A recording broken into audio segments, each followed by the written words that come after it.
Bonjour. Est-ce que vous allez toujours bien? C'est la première fois que tu suis côté là dans une salle de cinéma. Donc j'en profite un peu. Voilà, je vais prendre une photo après une belle picture. Allez, j'attaque la présentation parce que je crois qu'on a un temps très limité. En tant quoi pour moi. Alors, j'attaque par une phrase qui dit, alors une vieille phrase puisqu'elle date de juillet 2023 de l'étude d'IDC qui dit qu'une application en 2025 sans intelligence artificielle est une application inexistante dans le sens où elle ne sera pas utilisée parce qu'une autre application aura de l'IA à l'intérieur. Alors on va regarder si c'est vrai dans ces 45 minutes et on va un petit peu repréciser certains sujets qui ont été abordés dans la session précédente pour donner peut-être un petit peu plus de contexte ou en tout cas pour répondre à vos questions. Donc moi je m'appelle Frédéric Vickers, je suis effectivement Vickers, ça s'écrit W-I-C-K-E-R-T. J'étais évangéliste chez Microsoft, donc j'aimais bien mon nom en plus, parce que ça faisait très... je prends mon bâton de pèlerin. Alors je ne le suis plus, je suis local de l'étape, hein, c'est très alsacien, Vickers. J'habite à Lampertheim, donc pas très très loin. Et je suis aujourd'hui, mais aujourd'hui, c'est-à-dire le 15 octobre, depuis aujourd'hui, je suis Solution Engineer Power Platform. Donc je commence un nouveau boulot chez Microsoft. Ouais. Bon, personne ne sait ce que ça veut dire, moi non plus. Mais bon, on va dire que c'est Géo chez Microsoft, ok, comme si on était dans un Club Med, c'est un peu le même principe. Sauf qu'il faut faire donner, ou en tout cas envie aux clients. Et la Power Platform, c'est une plateforme no-code, low-code chez Microsoft. Et moi, je suis développeur. Qu'est-ce que je suis venu faire là? Alors, je ne suis pas tout jeune hein, chez Microsoft. Je suis tout jeune dans la vraie vie, mais pas chez Microsoft. J'ai commencé en 2007. Je suis parti en 2018 pour créer ma structure sur l'IA et le cloud. En 2018. Et où? En Alsace. Donc deux challenges. Hein. Pas le bon timing et pas un marché hyper mature. Je suis alsacien, j'ai le droit de le dire. Okay. Je suis revenu chez Microsoft en 2022 pour occuper, donc toujours sur le cloud et sur l'IA. Et je suis arrivé en septembre 2022. En décembre 2022, ChatGPT est sorti grand public. Depuis, je n'ai pas dormi. C'est à peu près ça. Ah oui, grosse cerne. Et j'ai pris 2-3 ans de plus. Je suis parti faire du surface, en fait. Donc, je suis parti ensuite dans l'équipe surface, dans l'équipe engineering, pour parler de l'IA sur les surfaces et personnellement pour avoir des surfaces. Donc, j'en ai 4 ou 5 chez moi, je ne les ai pas payés, je suis content. Okay. Oui, c'était une fenêtre, ce n'est pas une pomme. Okay. Ouais, ça ressemble beaucoup. Je ne sais pas qui a copié l'autre. Je crois que c'est nous, pardon. Je ne sais pas si c'est enregistré, j'ai le droit de dire si. Ah mince, ok, je vais me calmer. Bon, moi, je n'ai pas croqué la pomme. Donc, maintenant, je suis solution ingénieur côté Power Platform et je vais parler de Copilot Studio, mais je ne vais pas vous faire de pub. Je ne vais pas ouvrir Visual Studio tout de suite non plus. C'est un misclick. Là. Hop. Je n'arrive pas à trouver ma... Ah, attends, je peux utiliser ça en fait? Non. Alors, voilà.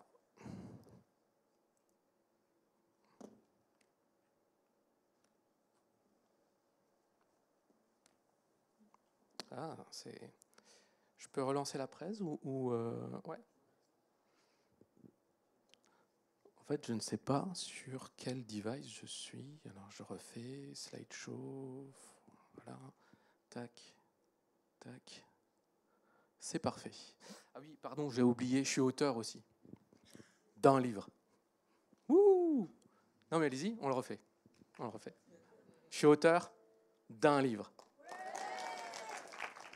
Bientôt un deuxième, parce que celui-là est vieux, ouais quand même, ouais. Et un troisième qui est un roman d'amour, donc rien à voir. Mais j'ai pris goût à l'écriture, voilà, bon. 100% humain, je précise, je sais pas si Alain est toujours dans la salle, mais 100% humain.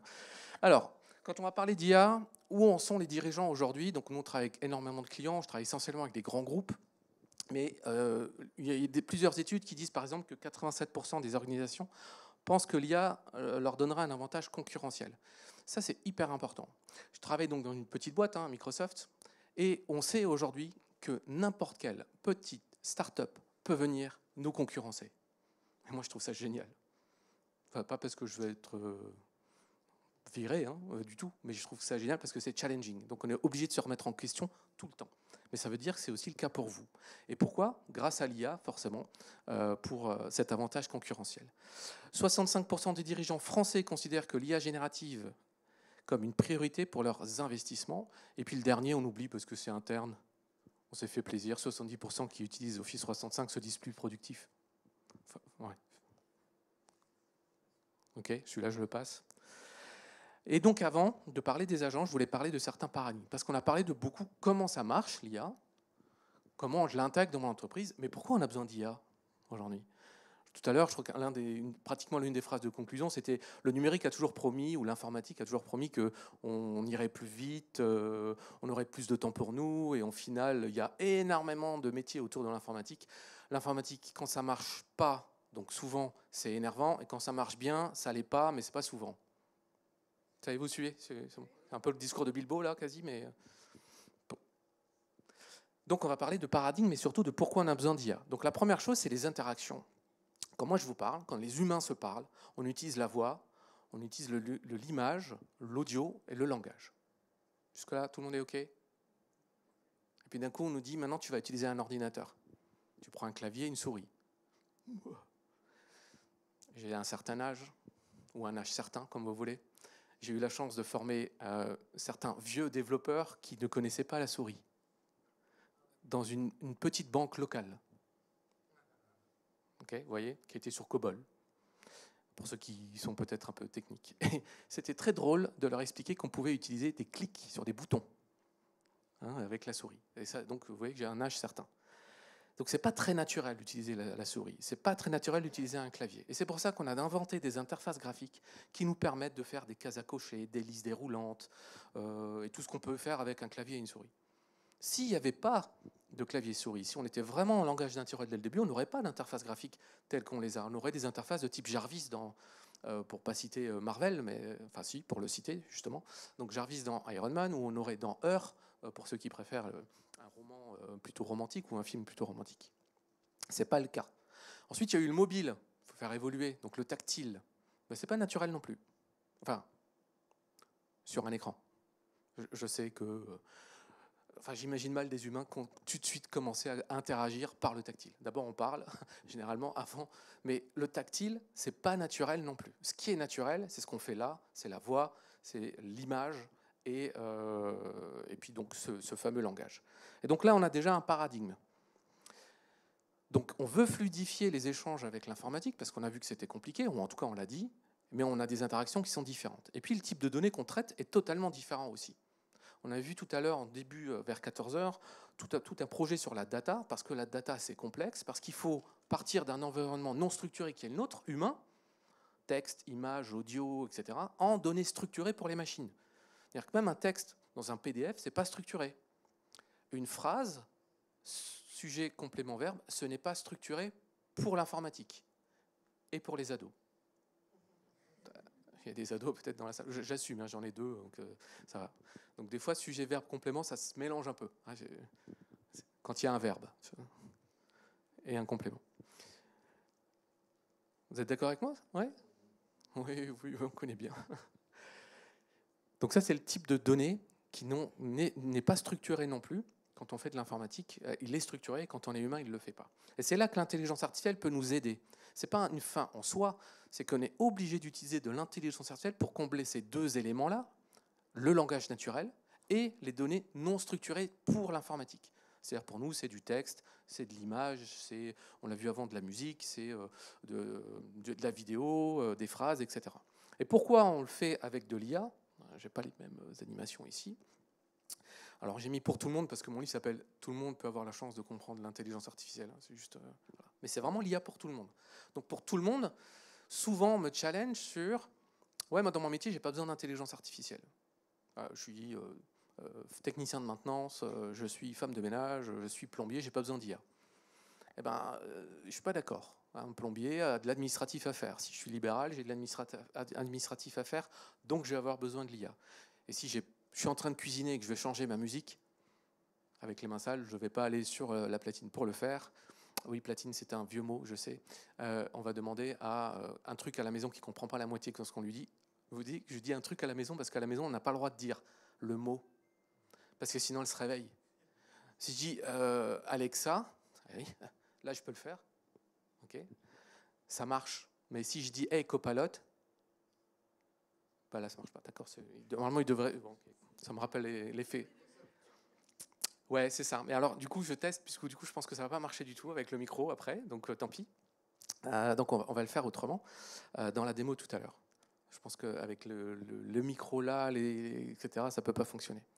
Donc, on va, nous, imiter des fonctions cognitives. C'est-à-dire qu'on va dire à l'IA, tu vas imiter des fonctions cognitives humaines qui sont la vision, la voix et le langage. Tu vas comprendre une image, donc une vidéo, puisque c'est une succession d'images, mais dans un temps et une transition importante. Tu vas comprendre la voix, c'est-à-dire que tu vas être capable de transformer ce que je dis en texte, ou tu vas être capable de prendre du texte et le transformer en voix. Et aujourd'hui, on peut faire des voix de toute nature, très naturelles. On peut faire parler un pirate, pour faire de la méditation. Il y a vraiment des voix très, très naturelles qui existent aujourd'hui. Et puis, là, le dernier, c'est le langage. C'est de comprendre une phrase. Donc, imaginez, ou comprendre une image. Je peux prendre une image qui se transforme en texte, donc je veux comprendre le texte issu de l'image. Tout ça, c'est la même chose. Donc, une image ou de l'audio, ça reste du langage. Et le langage, c'est différent de la voix. Hein. Le langage, c'est, si je dis, on fait le point dans 15 jours, l'IA doit comprendre qu'on fait une réunion dans 15 jours. Ça paraît bête, enfin, ça paraît logique pour nous, mais pas forcément pour l'IA. Et on a besoin de l'IA pour faire ça, parce que si j'utilise des algorithmes classiques, vous savez, quand on est développeur, on fait des algorithmes, on dit si, alors, tant que, je fais des boucles, etc. Donc on fait des algorithmes déterministes, c'est-à-dire qu'à la fin, on a forcément une sortie et la bonne qui est attendue, donc 0 ou 1, pour faire simple. En IA, on ne peut pas faire la même chose, mais ça permet de répondre à des questions auxquelles on ne peut pas répondre dans l'algorithme classique. Je prends toujours le même exemple, et je vais le prendre ici, pour le faire très rapide.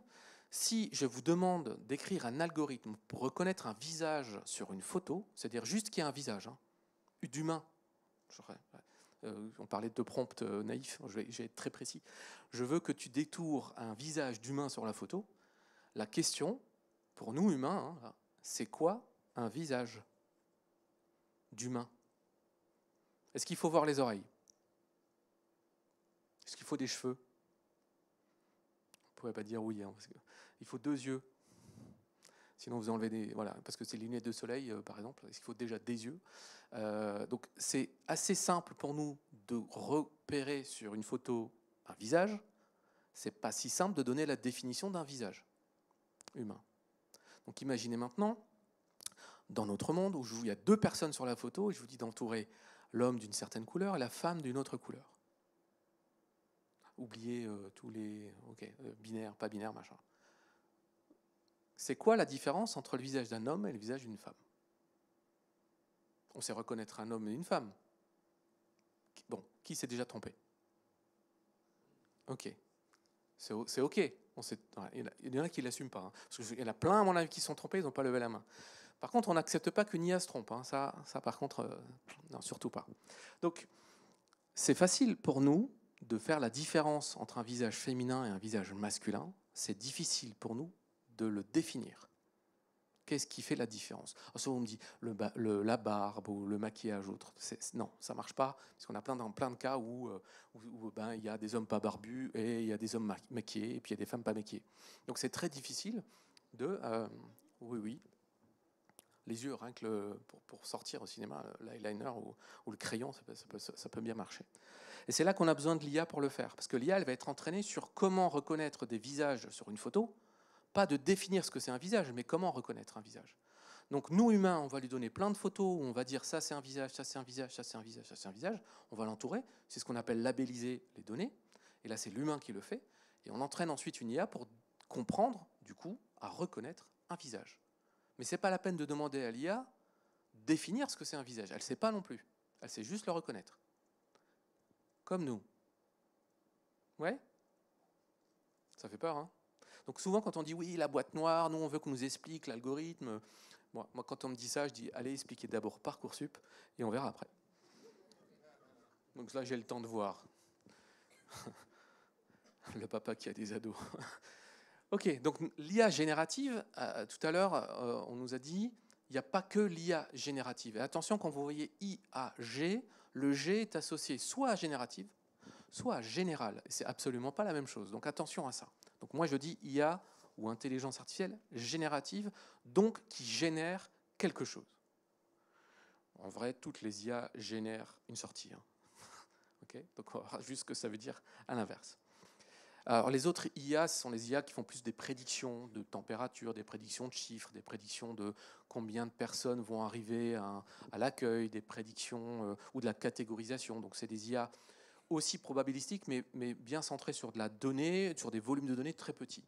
L'IA générative, elle est, comme on l'a vu ou entendu, sur des IA, sur du gros volume de données, et elle sait faire, alors je vais vous faire l'historique parce qu'on va arriver dans le monde des agents après, mais au début, parce que tout ce que je vais dire c'est peut-être faux aujourd'hui, mais c'est important de le comprendre. Au début, l'IA générative ne faisait que deux choses. Et en même temps, je crois qu'elle fait quand même que deux choses, mais c'est de comprendre ce qu'on lui demande et de répondre dans ce qu'elle a pu comprendre. Donc si on lui donne effectivement un prompt naïf, on a une réponse qui n'est pas ce qu'on attendait, mais l'IA ne peut pas lire dans notre tête, pas encore.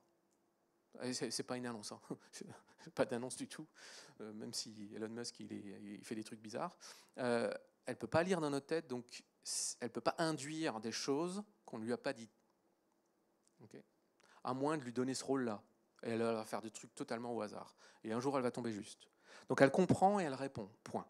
Mais ça, c'est trop facile, parce qu'il faut vendre des jours hommes en informatique. Donc on va compliquer un petit peu les mots, on va garder les mots anglais. Donc on lui donne un prompt, et à la fin, on a une completion. Donc on lui donne son prompt, son instruction en français, et à la fin, on a une sortie qui est la réponse, qui peut être du texte, qui peut être une image, qui peut être du son, qui peut être une vidéo. Et en entrée, ça peut être du texte, d'une image, du son, une vidéo, ou tout ça mélangé. Peu importe. Ça dépend des modèles qu'on va utiliser. Donc le prompt et le completion, donc ce que vous lui donnez en entrée et ce que vous avez en résultat. Alors, il y a trois acteurs dans ce système-là. Il y a l'utilisateur qui fait le prompt, il y a l'assistant à la fin qui fait la sortie, qui donne la réponse. On appelle ça un LLM par exemple quand c'est dans le cloud, généralement un large langage modèle. Donc c'est parce que c'est entraîné sur des grands volumes de données et parce qu'il y a des milliards et des milliards de paramètres en son sein pour pouvoir comprendre et répartir les mots dont on parlait tout à l'heure hein, dans les différents vecteurs. Ou les SLM, Small Language Model, qui sont des modèles qui sont juste plus petits, c'est-à-dire beaucoup moins de paramètres, donc beaucoup moins de subtilité dans les mots et dans le sens, mais souvent largement suffisant. Et au milieu, il y a l'orchestrateur. C'est lui qui va faire le max de boulot. Et encore une fois, je vous rappelle, ça c'était avant que les IA se changent un petit peu. Et je vais vous donner quelques exemples. Donc si je donne un exemple, par exemple, donc je crois que j'ai demandé à une IA de le traduire, parce que c'était en anglais au départ, c'est pour ça qu'il y a un fonctionnera-t-il, est bizarre. Mon sac de couchage fonctionnera-t-il? Bon, en gros, est-ce que je peux emmener mon sac de couchage en Patagonie le mois prochain? Question précise, n'est-ce pas? Non, non, non, non, pas du tout, pas du tout. C'est quoi mon sac de couchage? Quand en Patagonie, le mois prochain, c'est quoi? En Patagonie, on a, je crois, 3000 mètres de dénivelé. Donc, si je suis en bas ou en haut, je n'ai pas la même température. Donc, ce n'est pas hyper précis. Donc, si je laisse le système tel quel, il va me ressortir tout et n'importe quoi. Peut-être ça va bien tomber ou peut-être pas. Et c'est là que l'orchestrateur va être important. Parce que l'orchestrateur, il va essayer de comprendre ce prompt naïf et il va essayer de l'améliorer. Il va lui donner du contexte. Donc le contexte qu'il va faire, c'est d'abord aller chercher l'historique de la météo. Bon, ok, en Patagonie, c'est quoi l'historique de la météo pour le mois suivant? Donc moi j'avais fait ça en août, donc vous allez voir, ça sort pour septembre. Il va me chercher peut-être les derniers achats, si je suis connecté sur un site en ligne, les derniers achats que j'ai fait, donc le sac de couchage que j'ai acheté, donc la marque, donc la description, etc. etc. Qu'est-ce qu'il peut faire encore? Ah, peut-être qu'il va m'afficher, il va m'emmener aussi d'autres sacs de couchage au cas où mon sac de couchage n'est pas suffisant. Donc comme ça, il me fait de la recommandation de produits, etc. etc. Okay, ça dépend après des règles métiers que vous avez. Et à la fin, on aura une réponse qui est beaucoup plus précise. C'est par exemple, oui, mon sac qui s'appelle Elite Eco, je peux l'emmener tranquillement en Patagonie parce qu'il supporte les températures. Je ne lui ai pas dit quel sac de couchage, moi, au départ, mais comme je suis connecté sur la plateforme, l'orchestrateur va pouvoir aller chercher tout ça. Ça va? Donc, si vous utilisez ChatGPT, Gemini, qu'est-ce qu'il y a d'autre? Le chat, pardon, Copilot, je vais quand même le citer, évidemment. Perplexity. Non, c'est pas le bon exemple. Non, c'est pas le bon exemple. Parce que Perplexity, dès le début, embarquait l'orchestrateur avec le moteur de recherche. Donc c'est pas le bon exemple, mais merci Lina, on pourra y revenir. Donc si vous utilisiez ces ChatGPT par exemple au tout début et vous lui demandiez l'heure, quelle heure il est, il y a de grandes chances qu'il répondait n'importe quoi. Pourtant c'est une question simple, mais on leur dit il sait quelle heure il est. Parce qu'il n'est pas capable d'avoir des données fraîches. C'est plus le cas maintenant, tout ça c'est réglé, mais c'est l'orchestrateur qui a derrière qui fait le boulot. Donc quand je demande l'heure à ChatGPT, c'est pas ChatGPT qui sait quelle heure il est. ChatGPT va demander à un outil, dans sa boîte à outils, il va lui dire « Hey, toi tu peux me donner l'heure ». Et l'outil va dire « Moi je sais te donner l'heure, la date et l'heure du jour ». Et c'est juste une fonction comme dans Excel, égale date, d'accord, c'est tout. Il lui donne la date et là ChatGPT va dire « Je peux te dire qu'il est 15 octobre et il est 16h09 ». Un truc comme ça, je n'ai pas mes lunettes, mais ça va ? Alors maintenant, si vous utilisez ChatGPT, il sait le faire automatiquement. L'orchestrateur, il est un peu plus intelligent. Il dit « Ah, est-ce que j'ai besoin d'aller chercher cette information quelque part ? Est-ce que j'ai besoin d'aller chercher l'information sur Internet ?» Donc, il va faire de la recherche web pour récupérer la bonne info, la rajouter au contexte et donner le même résultat. C'est ce que fait Perplexity depuis le début. Et c'est ce que fait maintenant Gemini, ce que fait Copilot, ce que fait ChatGPT. Ce qu'ils font tous, c'est de faire une recherche web avant de donner une réponse. Attention, ChatGPT ne le fait pas tout le temps. Okay, donc vérifiez bien quand si vous êtes en vocal, qui fait comme ça. Je l'imite très mal, mais je n'ai pas vocation d'avoir un talent d'imitateur d'IA quand même. Mais s'il ne fait pas ça, s'il ne cherche pas sur Internet, il devrait avoir un résultat qui est biaisé, quelquefois juste, mais ce n'est pas sa volonté d'être juste, c'est juste sa volonté de répondre. Quelqu'un avait posé la question, il répond toujours. Oui, sa volonté, c'est de répondre toujours. Juste, pas juste. C'est une probabilité de mots qui se succèdent. Point. Donc plus il a de contexte, plus il va répondre juste. Alors je vais essayer, si j'y arrive, je vais partager mon écran, vous ne voyez pas. Ah là, je ne sais pas s'il y a du son qui sort de mon PC ou pas du tout.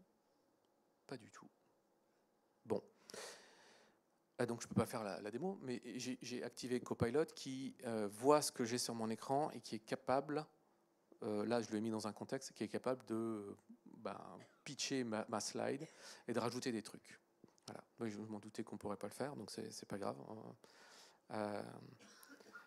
Est-ce que je peux juste partager mon écran ou est-ce que je peux faire du duplicate ou pas du tout? Ouais.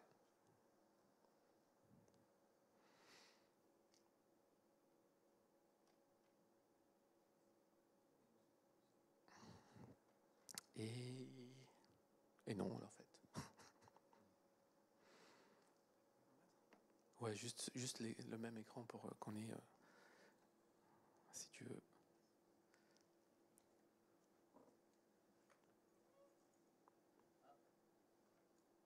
Ah, là, c'est bon, je pense. J'ai en tout cas un écran.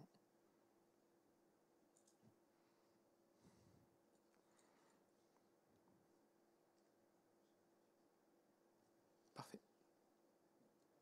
Non, c'est la définition que tu cherches.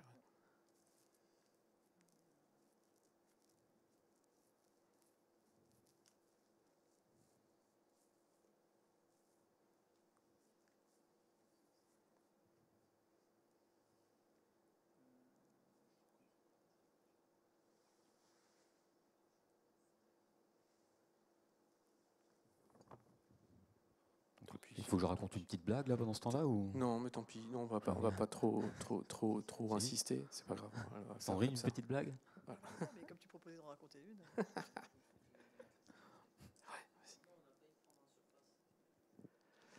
C'est pas un problème surface là, mais non, mais c'est parce qu'il faut garder les mêmes résolutions pour pouvoir faire la diffusion et voilà. Donc voilà, on va rester comme ça. Non, ça ne sera pas A du coup, puisque j'ai pas le même écran là, mais c'est pas grave, on va rester sur les slides. C'est pas gênant. Donc sur ce prompt, là j'ai la même chose, mais avec cette fois-ci une donnée du mutuel. Donc le premier carré que vous avez, c'est le prompt système, ce que vous ne voyez pas généralement. Combien de fois chez Microsoft, quand on a sorti Copilot, nos clients ont testé ChatGPT et Copilot, mais genre côte à côte. Et il nous disait, je ne comprends pas, c'est le même modèle derrière, donc c'est du GPT 3.5, 4, 4, 1, 5, peu importe, mais j'ai pas le même résultat.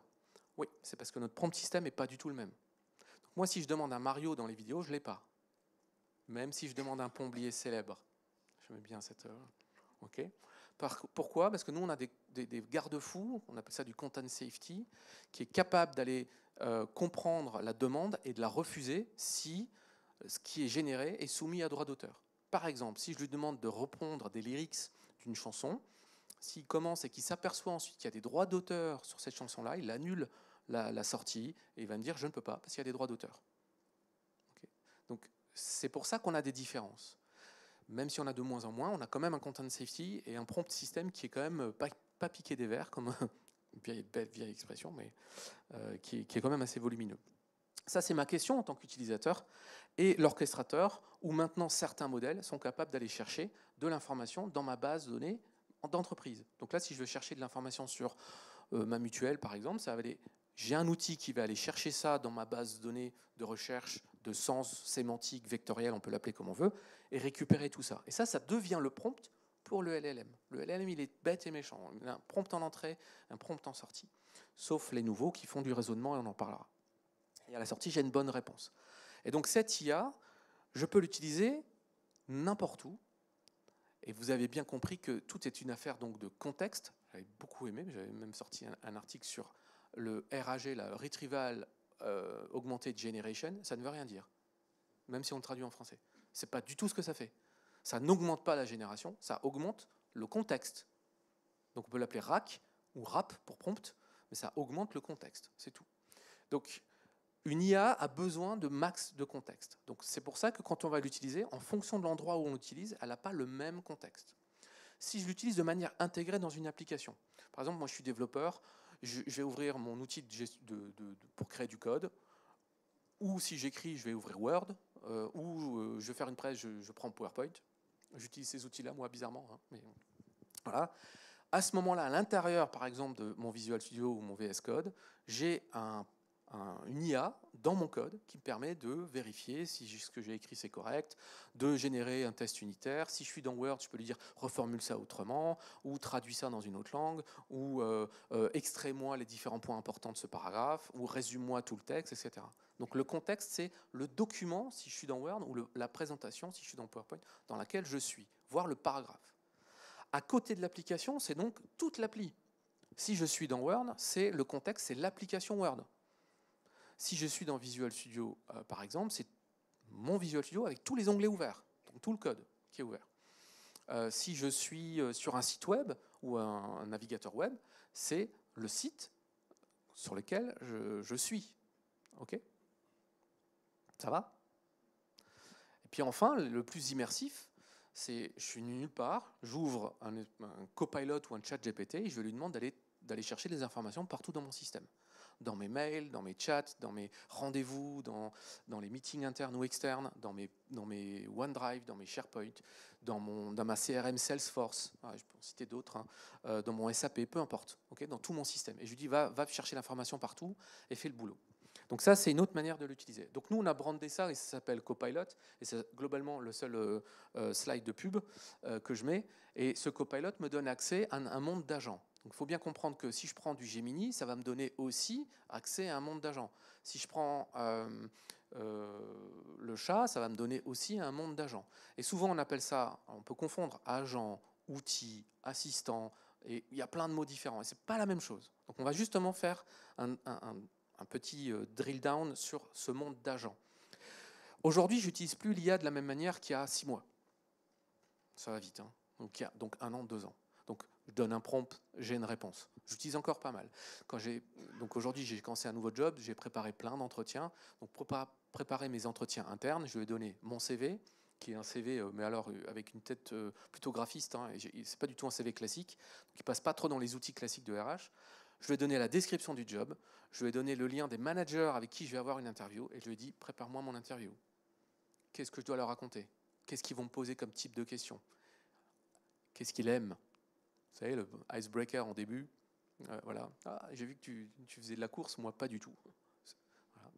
Et à la fin, je lui ai dit qu'est-ce qui est différent, en quoi mon rôle est différent, mes compétences sont différentes par rapport à d'éventuels concurrents, entre guillemets, et dresse-moi un tableau de pourquoi je suis fait pour ce poste.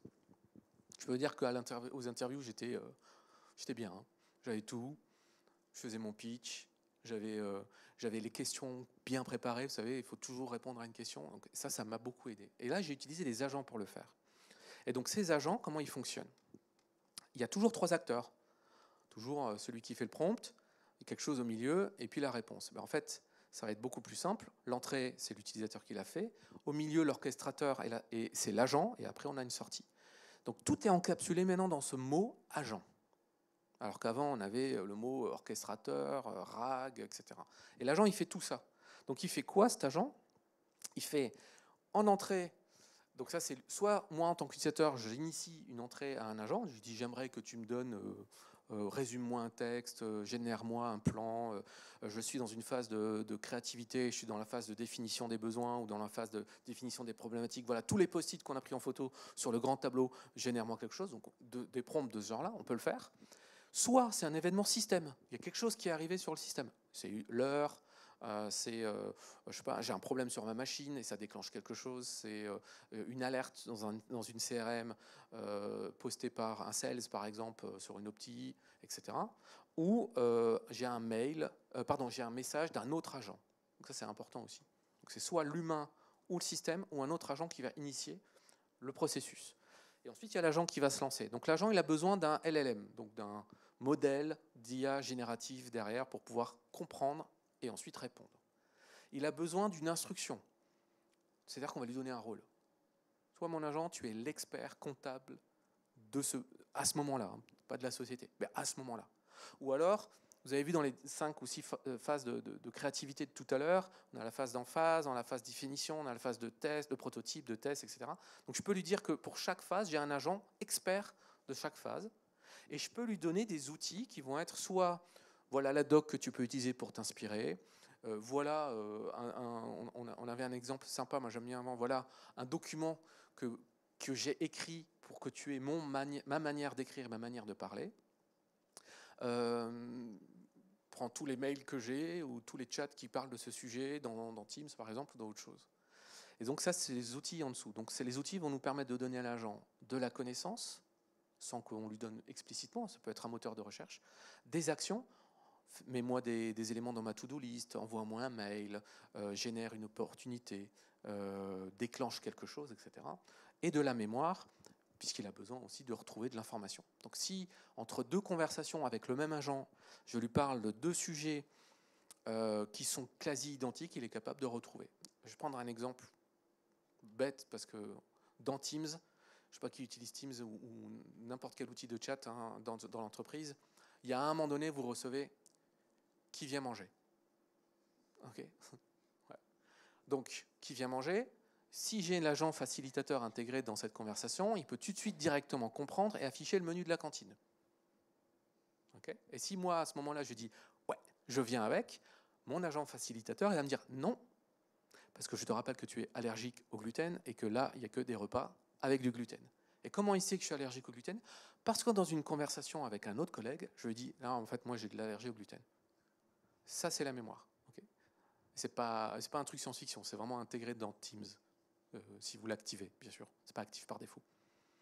D'accord. Donc, si vous pouvez activer ça dans Teams, il va se rappeler de toutes vos conversations. Donc, attention, quand il y a d'autres collègues dans une conversation, okay, voilà. Vous pouvez aussi dire exclure cette conversation, c'est bien aussi ça. Parce qu'on a aussi évidemment tous des groupes où on bâche l'interne, enfin voilà. C'est pour ça que je n'ouvre pas mon Teams.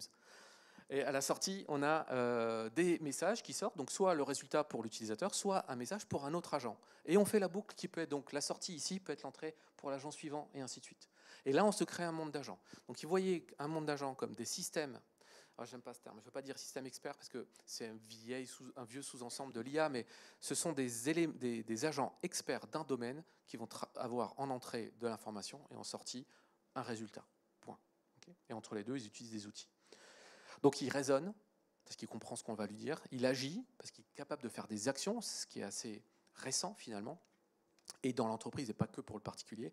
Et puis il va apprendre, alors on l'a dit avant, push up, down, permet de lui dire si c'est juste, pas juste, mais il va aussi apprendre des mémoires, donc des autres conversations.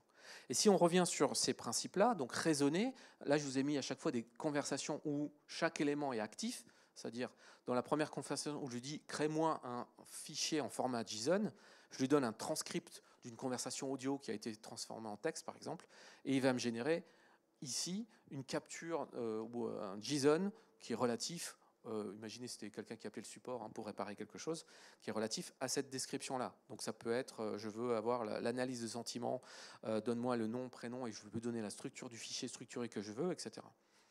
L'action, là c'est, je crée un formulaire et je l'envoie.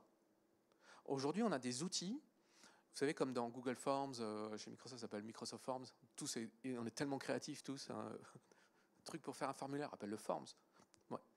Eh ben, je fais plus de formulaire. Je parle même, je dis, j'aimerais bien que tu me crées un formulaire qui permet de récupérer les feedbacks des utilisateurs, voilà le sujet, pour moi les questions qui vont avec. Je ne dis pas les questions. N'essayez pas d'automatiser quelque chose que vous faites. Cette phrase paraît un peu bizarre. Mais si vous essayez d'automatiser un processus fait par des humains, en disant je prends une tâche faite par un humain, et celle-là je l'automatise, puis je prends la tâche 2 faite par un humain, et celle-là je l'automatise, ce n'est pas la bonne approche.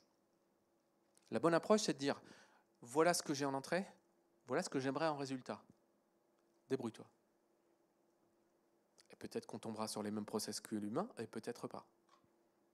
Et peut-être que c'est un mix des deux, d'où l'humain dans la boucle qui va ensuite réagir. Donc la partie apprendre, c'est ce que je vous ai dit tout à l'heure avec mes intolérances au gluten. Au passage, je ne suis pas du tout intolérant, mais bon. Donc l'IA en action, donc quand je chatte avec un système, donc si je lui dis j'ai un problème avec ma machine à laver, elle fait du bruit, c'est très bizarre, l'agent va récupérer la description de la machine à laver, par exemple, déjà il faut savoir quelle machine à laver j'ai, donc je suis connecté, il va récupérer la machine que j'ai. Il me dit que j'ai une W100 qui a un numéro de série, celui-ci là, voilà. Ça c'est l'outil interne, hein, le vert, c'est moi en tant qu'utilisateur je le vois pas forcément en tout cas. Et donc l'agent me répond, tu as une machine qui est causée par sur la W100, enfin tu as un problème sur ta W100. Il va récupérer le manuel de cette machine pour aller voir quelles sont les raisons habituelles de cette panne là, et il va essayer de m'indiquer comment réduire ou résoudre cette panne. Et à la fin, ok, je lui demande oui, tu peux faire il dit oui, il faut prendre un rendez-vous avec le technicien de maintenance. Je dis ok, vas-y, fais-le, et il le fait. C'est pas de la science-fiction. Je peux vous dire qu'en interne, tous nos outils sont intégrés comme ça. Tous nos outils. Alors je dis pas que toutes les sociétés le font, hein, mais aujourd'hui tous nos outils, il y a de l'IA dedans. Donc la gestion, le customer service, les sales, le marketing, les avant-ventes, les solutions ingénieurs, tout le monde utilise des outils d'intelligence artificielle en interne. Donc on passe d'un monde simple où je fais juste du chatbot classique, j'ai l'entrée et la sortie, à un monde plus complexe où on a des agents qui peuvent être autonomes. Je reçois un mail, j'ai une équipe d'agents qui fait un traitement par rapport à ce mail-là. Et ce workflow, ce processus, je l'ai décrit quelque part. Okay, donc quelques cas d'usage classiques en IA générative: créer du contenu, analyser et structurer du contenu, support et interaction, donc demander un avis, rechercher de l'information, ou l'automatisation, ça c'est du cas générique grand public. Eh ben, en entreprise, on va retrouver les mêmes. Je veux rédiger un mail, je veux créer une présentation. Alors pour ceux qui ont déjà testé ça sur des outils type Word, Excel, PowerPoint, c'est embêtant, mais si vous retestez 3 mois après, vous n'avez plus la même expérience. Alors pourquoi je dis c'est embêtant? Parce qu'on a l'habitude dans l'informatique qu'on attend la V suivante, la version suivante, parce que c'est long. Ben là, nous, les versions suivantes, c'est toutes les semaines. Donc, je n'utilisais pas Copilot il y a 6-7 mois, vraiment. Hein. Ni le grand public, ni Copilot en interne. Hein. J'utilisais ChatGPT. Ok. Ouais. Depuis, je crois que c'est juin-juillet, on a fait tellement de modifs. Aujourd'hui, je l'utilise quasi tout le temps. Non, enfin, j'utilise tous les jours et j'utilise quasi plus de ChatGPT. Juste pour vous donner l'ordre d'idée. Donc, je vous lis vraiment en toute transparence et objectivité. Et la dernière chose qu'on va rajouter sont les enjeux. Les enjeux humains, on en a parlé tout à l'heure sur les emplois, les risques pour les emplois, mais aussi la formation, et c'est très très important, se former. et apprendre. Alors l'idée, c'est pas d'apprendre quel est le modèle le plus performant. Est-ce que c'est Claude? Est-ce que c'est Gemini? Est-ce que c'est celui de OpenAI? Est-ce que c'est les nouveaux modèles qui vont arriver de chez Microsoft? Non, ça sert à rien. Okay, parce que tous les 3 mois, vous changez de modèle. VO3, c'était le meilleur. Maintenant, prenez Sora 2, ils marchent tous aussi bien. Sur certains prompts, ils marchent encore mieux. Mais c'est à chaque fois 3 mois de différence. Donc ça ne sert à rien de se fixer sur un modèle. Il faut être multimodèle. Ce qu'il faut se fixer, c'est vos processus humains, c'est comment j'intègre l'IA dans ma structure, dans mon entreprise, qui l'utilise et comment on l'utilise, comment je mesure si c'est vraiment performant ou pas, c'est ça qui va être important. Donc il faut des rôles bien sûr aussi techniques, puisque on a beau dire c'est quand même des sujets qui vont arriver après sur la partie technique, au moins sur créer les plateformes. Et puis il faut de l'éthique et de la responsabilité. Donc sur ce sujet-là, nous, on a un cadre qui existe depuis, je crois, 2016, donc sur l'IA responsable. Donc c'est un cadre qui a quelques années maintenant et qui a quelques niveaux de maturité. On va prendre 6 principes dans ce cadre-là. Et à chaque fois qu'on a un projet d'intelligence artificielle, donc soit pour un client, soit pour nous-mêmes, pour pouvoir vendre ça sous forme de service, on passe par un comité interne d'IA responsable qui va valider le projet ou le cas d'usage sur ces 6 piliers. Il y en a 5, il en manque un. Responsabilité, merci. Voilà. Si ça ne passe pas, on ne le valide pas. Je prendrai un exemple. Il y a des clients qui nous ont demandé si on pouvait récupérer la voix de Coco Chanel, okay, de Madame Chanel. On a dit non. Donc ils voulaient avoir un chatbot qui ait la voix de Chanel. On a dit non. Pourquoi? On s'imagine bien, c'est pas très éthique. Personne elle est plus vivante, hein, donc, et la famille n'a pas donné son autorisation, donc on ne l'a pas fait. Donc c'est un cas qui n'est pas passé chez nous en interne. Et il y a plein d'autres cas comme ça qui ne sont pas passés. On a un jour un client qui nous a dit « Moi, je veux mettre de l'IA parce que je veux supprimer X% de mes employés. » On lui a dit on ne serait pas aidé, vous ne serez pas accompagné par nous en tout cas. Donc ils l'ont certainement fait avec quelqu'un d'autre, mais notre cadre éthique. Et tous les projets en interne de nos clients, alors quand on gère les clients en direct, hein, passe par ce comité interne et à chaque fois, c'est validé ou pas validé. Et on explique pourquoi, hein, si c'est pas validé, hein, et on explique aussi pourquoi si c'est validé. Alors, je vais quand même essayer de faire une petite... Non, mais j'arriverai pas à les démos, du coup. Ça marche pas. J'avais des démos avec de la voix, donc du voice to voice. J'ai un outil de formation. Alors, je vais vous donner l'exemple. Ça va peut-être vous inspirer.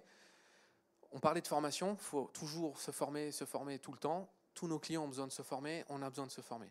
Donc on a développé pour un certain nombre de nos clients, donc c'est en production chez Chanel, ça va arriver chez L'Oréal et dans le secteur de l'automobile aussi, un outil qui s'appelle Learning Wizard, que j'ai personnellement développé, donc qui est open source et que les gens peuvent utiliser ensuite et l'implémenter chez eux, qui permet de créer 3 types d'agents, un agent système, qui est donc tout ce qui est content safety, prompt system, etc., un coach, et l'agent IA qui est le roleplay. C'est-à-dire que le roleplay, l'agent IA va jouer le rôle d'un client, par exemple. Donc je peux dire, tu es une cliente qui a la 40aine d'années, tu vis à Los Angeles, tu cherches un sac à main de marque, et tu rentres pour la première fois chez Hermès, par exemple.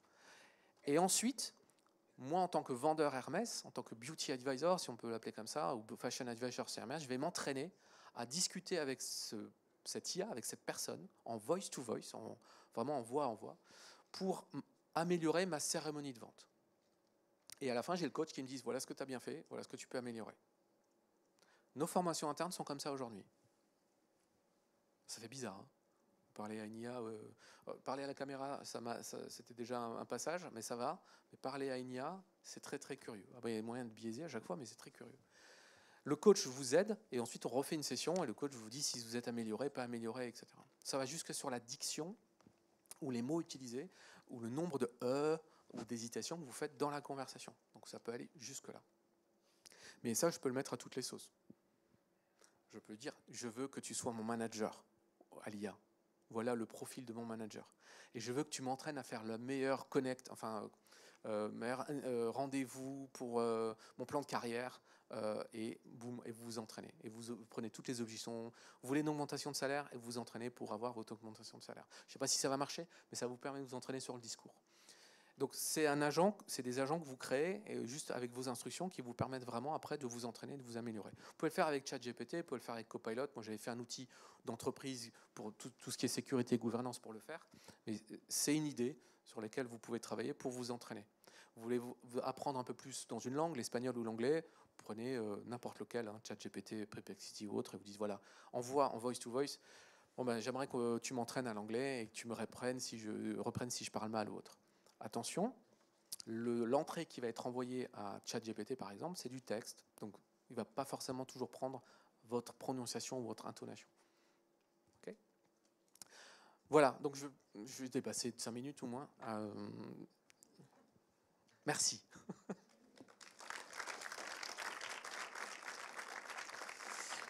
Merci Frédéric. Ouais, c'est vrai qu'on aura envie d'écouter finalement toute l'après-midi parce que c'est sympa. Il y a plein de démonstrations, d'explications et on apprend plein de choses.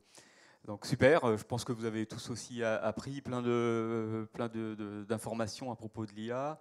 On peut s'accorder quelques toutes petites questions si vous voulez bien, mais assez courtes.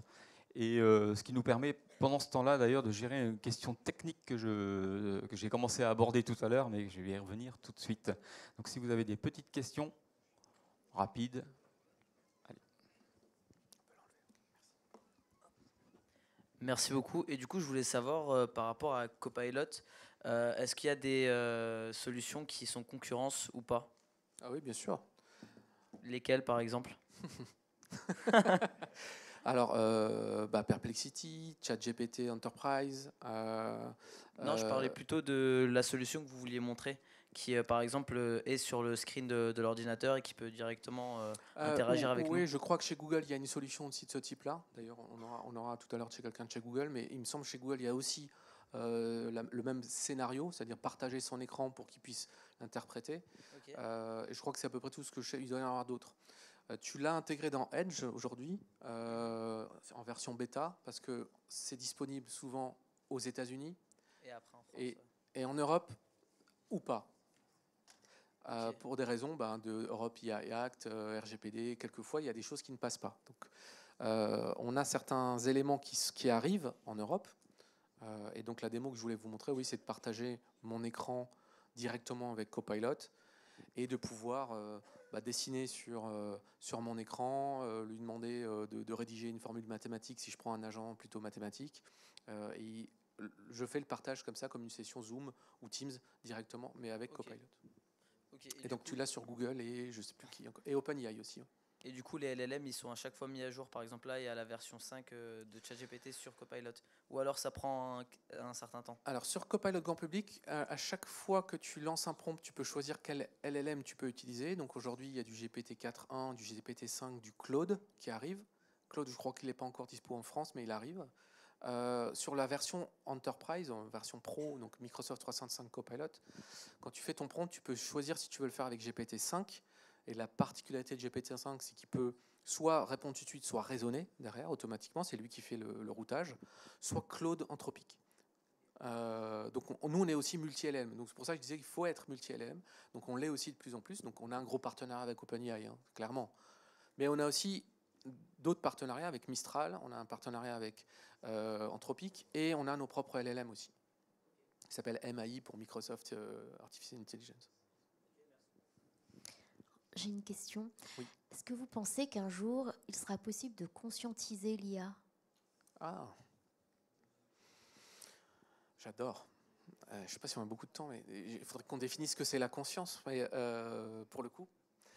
Oui, donc ça pose un problème éthique. Tout dépend ce qu'on lui apprend. Il faut qu'on définisse ce que c'est la conscience et est-ce qu'elle est immanente ou transcendante. Et à partir de là, on pourra dire, parce que si elle est immanente, c'est-à-dire qu'elle émanerait d'une intelligence complexe, je leur dirais oui. Si elle est transcendante et nous ne sommes que des récepteurs et des radios, entre guillemets, je dirais que non. Okay, donc ça dépend. Et là, il n'y a pas de consensus scientifique sur la conscience. Alors, on peut lire beaucoup d'articles de Stanislas, par exemple, sur la conscience, et où est le sens, etc. Il y a beaucoup de livres autour du sujet-là, mais il n'y a pas de consensus scientifique en neurosciences sur d'où vient la conscience. Donc c'est pour ça que je suis prudent là-dessus. Donc voilà, si elle est immanente, je dirais que oui, clairement. Il n'y a pas de raison qu'une intelligence si complexe que peut devenir l'IA ne soit pas du coup consciente. Mais si elle est transcendante, c'est encore une autre affaire. C'est une réponse de consultant. Vous avez peut-être oui, peut-être non. Oui. Mais... J'ai posé cette question parce que j'ai vu un reportage justement sur ce qui se déploie malheureusement en Ukraine avec les drones. Oui. En fait, actuellement, ils sont en train de travailler sur des drones qui soient capables justement de détecter en fait l'ennemi. Et justement, ça pose un problème de conscience. Il tue pas. Et prendre cette décision, voilà. C'est dans ce sens-là que je posais cette question, oui. Ok. Alors, c'est pas de la conscience. Hein, non, vraiment, là, pour le coup, on est vraiment sur... J'ai défini que c'est un ennemi, je tue, parce que dans mon algorithme, il est indiqué qu'à tel moment, il faut le faire. Est-ce que c'est une erreur et pas une erreur? Ça, c'est après, à posteriori qu'on va le faire, finalement, mais c'est pas de la conscience. C'est plus, je suis un algorithme. La conscience serait, mon algorithme, c'est de dire, je dois le tuer, mais je peux pas le faire. Ok? Et ça, on n'y est pas. Je peux pas le faire parce que c'est pas parce que c'est un ennemi, c'est peut-être parce qu'il y a trop d'enfants autour. Enfin voilà, il peut y avoir d'autres éléments qui font que. Donc, on peut broder, je crois. Non, c'est bon. Non, je pense que ça devrait. Ah, nickel. Sauf si encore une petite question, mais à moins qu'elle soit vraiment ultra rapide. Je vais essayer de répondre vite alors. Oui, j'ai lu dernièrement là, qu'un certain nombre d'entreprises remplaçaient les stagiaires par des agents. Parce qu'ils trouvaient que justement c'était des fonctions, qu'ils ne savaient pas faire grand-chose, il fallait juste obéir et faire ce qu'on leur disait. Alors je comprends la démarche, mais il y a, je ne sais pas ce que tu en penses, moi je trouve qu'il y a un risque derrière sur le fait que du coup si on ne prend pas quelqu'un qui ne sait pas le faire pour le former à le faire, il ne saura jamais le faire. Est-ce que du coup, est-ce qu'on pourrait avoir des intelligences artificielles qui vont former, enfin des agents qui vont former les jeunes, puisque les entreprises ne prennent plus les jeunes? Alors, c'est ça. C'est pas toutes les entreprises. Alors, nous, on recrute, par exemple, on recrute énormément de stagiaires, mais parce que les stagiaires, ils font vraiment du taf. Et donc, chez nous, on ne peut pas les remplacer. Ils sont vraiment, vraiment importants. C'est pas juste un stage pour un stage. Ils font vraiment beaucoup de taf et ils sont rémunérés en question. Ils ont même des entretiens avec les managers régulièrement. Donc, tout dépend ce qu'on va demander à un stagiaire. Alors, remplacer un stagiaire, pour moi, ça n'a pas de sens parce que dans le sens éthique humain, c'est on veut dans la transmission transmettre quelque chose à nos jeunes. Maintenant, je te rejoins. Oui, pourquoi pas une IA qui apprend aux jeunes, mais dans l'entreprise, hein, qui apprend aux jeunes un certain nombre de choses. Oui. Okay. Donc, pour les entreprises qui prennent pas de stagiaires pour les remplacer par des IA, pour moi, c'est totalement une erreur. Totalement une erreur. Tout à l'heure, on disait que c'est les juniors qui sont les plus touchés sur l'IA. C'est vrai, mais la responsabilité des seniors, et je m'inclus, c'est la transmission. C'est justement de transmettre à cette nouvelle génération qui, eux, sont le futur, comment on va utiliser l'IA. Ce n'est pas comment on se débarrasse de l'IA, mais comment j'utilise l'IA pour être pas seul, c'est-à-dire l'homme seul est remplacé, mais l'homme avec l'IA n'est pas remplacé. Donc l'IA, elle sera partout et il faut vraiment en avoir conscience. J'ai des enfants qui sont au collège et lycée. Quand j'entends les profs dire « vous n'utilisez pas l'IA », à la maison, moi, ça me... Donc, je leur explique comment correctement utiliser l'IA, pas pour faire le devoir à la place, mais pour un certain nombre d'autres manières de faire. Donc, je pense que pédagogiquement, il est plus intéressant de leur montrer les limites de l'intelligence artificielle. Par exemple, comment ChatGPT peut se tromper, de demander un exercice, faites-le faire par ChatGPT et critiquez ce qu'a fait ChatGPT. Là, ça devient intéressant. On revient sur l'esprit critique. Au passage, il y a une chaîne YouTube qui s'appelle Esprit Critique et qui vend une formation qui s'appelle Cogito, je crois, topissime. Voilà. Merci.